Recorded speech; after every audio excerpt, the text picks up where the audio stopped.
Hey guys, welcome to my channel. Class 10th के लिए मैंने सीरीज चालू कर रखी है। चैप्टर उठा रखा है क्वाड्रेटिक इक्वेशन, चैप्टर नंबर 4 बहुत अच्छा है। 4.3 मैं डी फॉर्मूला तक समझा चुका था, मीटर टर्म स्प्लिटिंग समझा चुका था, क्वाड्रेटिक इक्वेशन क्या होती है वो समझा चुका हूँ। डी फॉर्मूला के बेसिस पे मैं क्या क्या निकाल सकते हैं, डी फॉर्मूला डी की वैल्यू अगर पता चल जाए तो उसी के बेसिस पे क्वेश्चन 1 है। क्वेश्चन 1 क्या बोल रहा है, इसका नेचर ऑफ रूट्स क्या है। पहले तो बताओ, रियल रूट्स एग्जिस्ट करते हैं नहीं करते हैं, वो डी की वैल्यू से पता चल जाता है, डिस्क्रिमिनेंट फॉर्मूला की वैल्यू से। आ जाओ जी, लिखते हैं, देखते हैं, आ जाओ। ए, बी और सी। ए क्या है 3, बी क्या है माइनस में 4√3 और सी क्या है 4।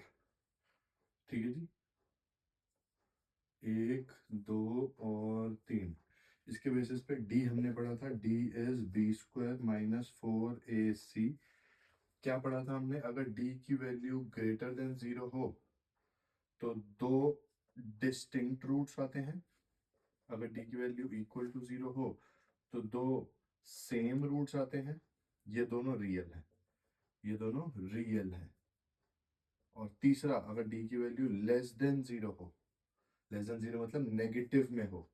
नेगेटिव में, क्योंकि मैंने समझाया था डी वाले जो है वो हम अंडर रूट सॉल्व करते हैं, तो अंडर रूट में नेगेटिव टर्म सॉल्व नहीं हो सकती, तो ये नो रियल रूट्स। ठीक है जी, नो रियल रूट्स, ध्यान रखना।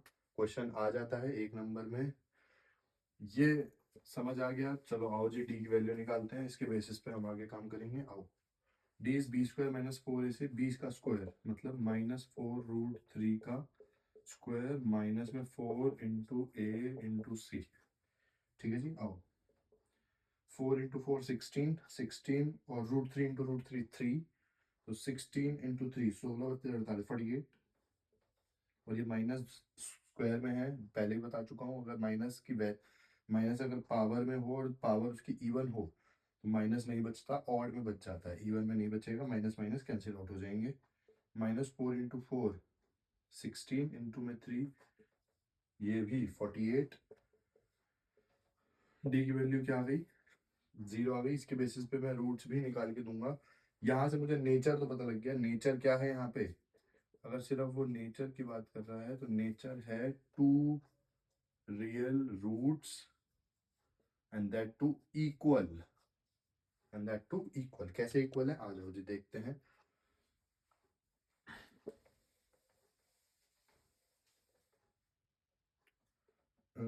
रूट्स को निकालने का फॉर्मूला था -b माइनस √d/2a, और दूसरा था -b प्लस √d/2a। ठीक है जी, ध्यान से देखिए, यहाँ पे d की वैल्यू जो है वो 0 थी। आ जाओ, -b माइनस में 0/2a, सेम चीज यहाँ करूंगा, -b प्लस 0/2a। ध्यान से देखो, ये सारा कुछ हट गया, -b/2a, ये भी हट गया, -b/2a। ये ही वैल्यू फर्क डालती है इन दोनों में, क्योंकि एक बार ये माइनस हो जाती है और एक बार ये प्लस हो जाती है, तो दो अलग आंसर देती है अगर डी की वैल्यू क्या हो, पॉजिटिव में हो। अगर डी इक्वल है 0 के, डी की वैल्यू अगर इक्वल आ रही है 0 के, तो ये वाली टर्म खत्म हो जाती है, जो डिफरेंस डालने वाली टर्म है वही खत्म हो जाती है। यहाँ भी -b/2a बचता है, यहाँ भी -b/2a बचता है, इसलिए ये दोनों इक्वल रूट्स हैं। आ जाओ, -b माइनस ऑफ -4√3 अपॉन में 2 इंटू ए, 2 इंटू 3 6, माइनस से माइनस गया और 4 से 2 गया, 3 बचा, 2 बचा। इसको भी आप काट सकते हो, यहाँ पे √3 बचेगा। आंसर है 2/√3। रूट्स पूछे नहीं थे, नेचर ही पूछा था सिर्फ, बट मैंने आपको रूट्स भी दिखा दिए, क्या फर्क है रूट्स में वो भी दिखा दिया। ठीक है जी, अच्छा लगा हो तो सब्सक्राइब कर लेना, बने रहो मेरे साथ, लाइक कर दो, शेयर कर दो अपने दोस्तों को, और थैंक यू।